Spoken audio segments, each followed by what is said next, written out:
Okay, I'm very happy to have on the Goldstein on Gelt Show, Larry Swedroe, who is the Director of Research at Buckingham Asset Management, and he's written over a dozen books about investing. So as one financial writer to another, Larry, a real pleasure to have you. Pleasure to be with you. So one of the things that I always try to cover both in my writing and on the radio show is looking at the real problems that investors have that they can solve, meaning no one knows what's going to happen with the market. But I think people have a lot of difficulties when planning their finances that, well, some of them there really are real solutions. So what would you say are some of the most common problems that you see? I point out, I wrote a book called Investment Mistakes Even Smart People Make and How to Avoid Them. It covers 77 mistakes. I know they're mistakes since I made most of them in my career. The good news is, like most smart people, I don't repeat the same mistakes. I'll probably find a few more to make over time. So for those of your listeners interested, might read that book. But a few things I would say is, number one, they should learn to ignore all forecasts because the academic research shows there are no gurus who can tell you where the market is going. There's only one person who knows, and if you ask him in this lifetime, you won't get an answer in the next lifetime. It won't help you anyway. So that would be number one. Number two is they should learn to give up trying to beat the market because the odds of doing so are incredibly poor. 20 years ago, it was about 20% of all actively managed mutual funds were generating statistically significant alpha, meaning outperforming by an amount that couldn't be considered luck. And as I present the case in my latest book, The Incredible Shrinking Alpha, today that number is down to less than 2%.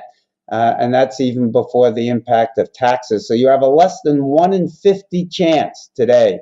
And my book explains why it's getting harder and harder. So that would be the second thing. And the third thing I would say is do not try to time the market. Even Warren Buffett tells you never to try to do that. The fourth thing I would say is avoid those active funds and make sure your costs are low. So I'd highly recommend index funds or other similar passively managed funds.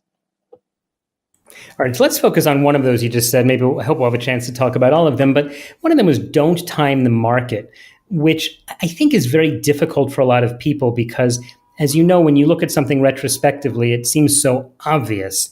And people are saying, yeah, look at how oil is doing or gold or the stock market or the elections. Maybe I'll just get out now and go back in later. And they really do feel that they could add a little value just from common wisdom. But why would you say common wisdom is so often?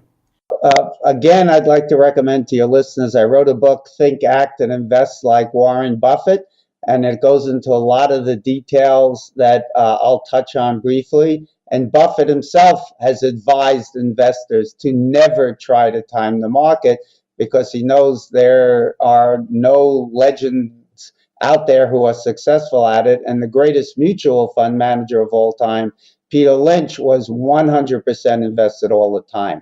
And the biggest mistake that investors make is that they confuse what I call information with value relevant information. So whenever somebody says to me, Larry, I think I should get out, and I ask them, okay, give me all the reasons. And I say, okay, I agree. Those are reasons to be concerned. But the real question is, are you the only one who knows it? And the answer clearly is not.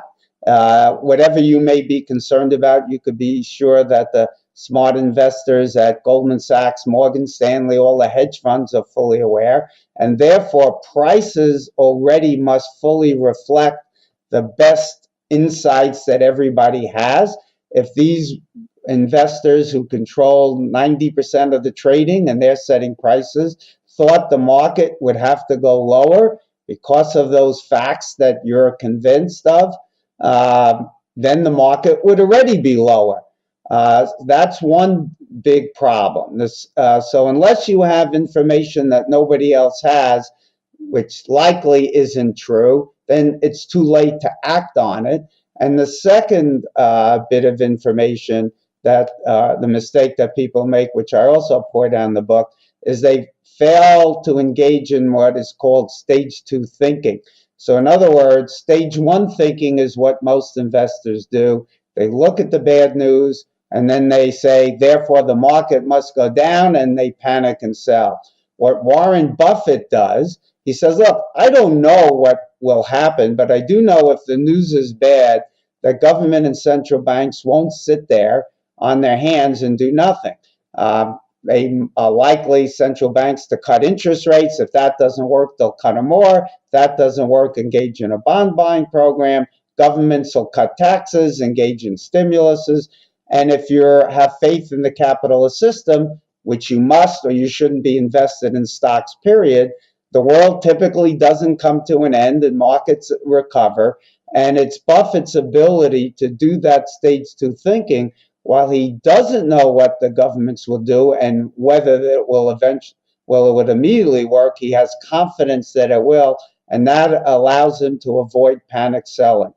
What most investors do is they watch markets go down, they then panic and sell, and that leads to disastrous results. The average investor who invests in stocks, unfortunately, ends up with bond-like returns because of that in and out behavior. Yeah, there's always a little bit too much trading, I think, by a lot of the average investors. We're talking with Larry Swedroe, who is the director of research at Buckingham Asset Management. He's also written a number of books about investing.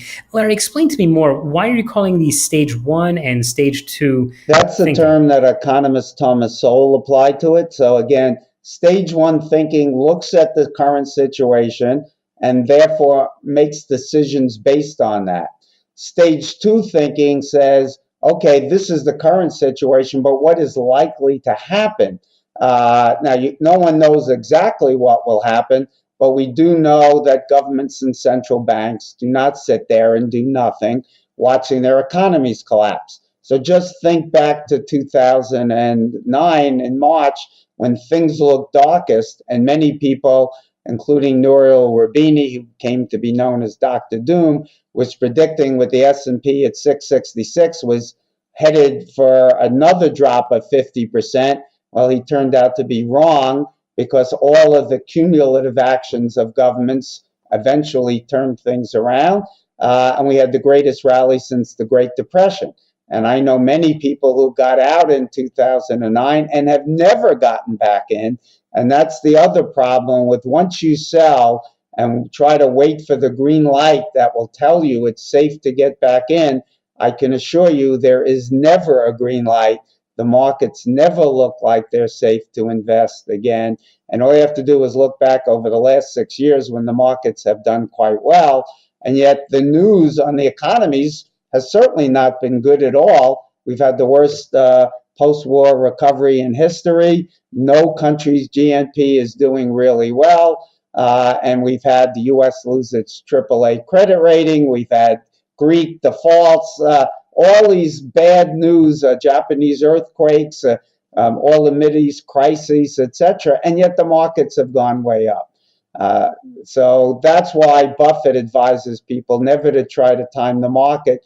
But if you can't resist, then at least be a buyer when everyone else is panic selling, and be a seller when everyone else is getting greedy. All right, so let's just wrap up by giving people a real takeaway, which is, if someone does want to invest as a long-term investor in the market, is it better to buy a few big companies, specific stocks, buy Warren Buffett's company, Berkshire Hathaway, or just buy an ETF? Well, I would tell people never buy individual stocks unless you like buying lottery tickets or entertainment. What you want to do is build a globally diversified portfolio. I'd recommend market cap weighting, so about 50% US, about 50% international, and of the international, about a 3-to-1 ratio between developed and emerging markets. And then only use index funds, basically, which gives you broad diversification and avoids the idiosyncratic or unique risk of individual stocks. No one ever went broke investing in the market, but lots of people have lost fortunes investing in individual stocks. All right, I think that is great advice to wrap up with. Larry, we are now just about out of time. So in the last few seconds, just tell us, how can people follow you, follow your work, get your books? All right, so I write regularly for 2 websites. One is called ETF.com. I write there 3 times a week, and once a week for mutualfunds.com. And if you want to learn about my company, you can go to buckinghamstory.com and learn all about us. Okay, and we will put links to that at the show notes of today's show at goldsteinongelt.com. Larry Swedroe, thanks so much for your time. My pleasure. You've been listening to the Goldstein on Gelt Show with money maven Doug Goldstein. Doug's weekly radio show is heard around the world, but if you miss it, you can download the podcast at www.goldsteinongelt.com. The Goldstein on Gelt Show gives you up-to-date financial ideas so you can get on the path to financial freedom. If you'd like your questions answered on the air or off, send Doug an email to doug@profile-financial.com. It's your money for your future, so join Doug every week to build your wealth on the Goldstein on Gelt Show.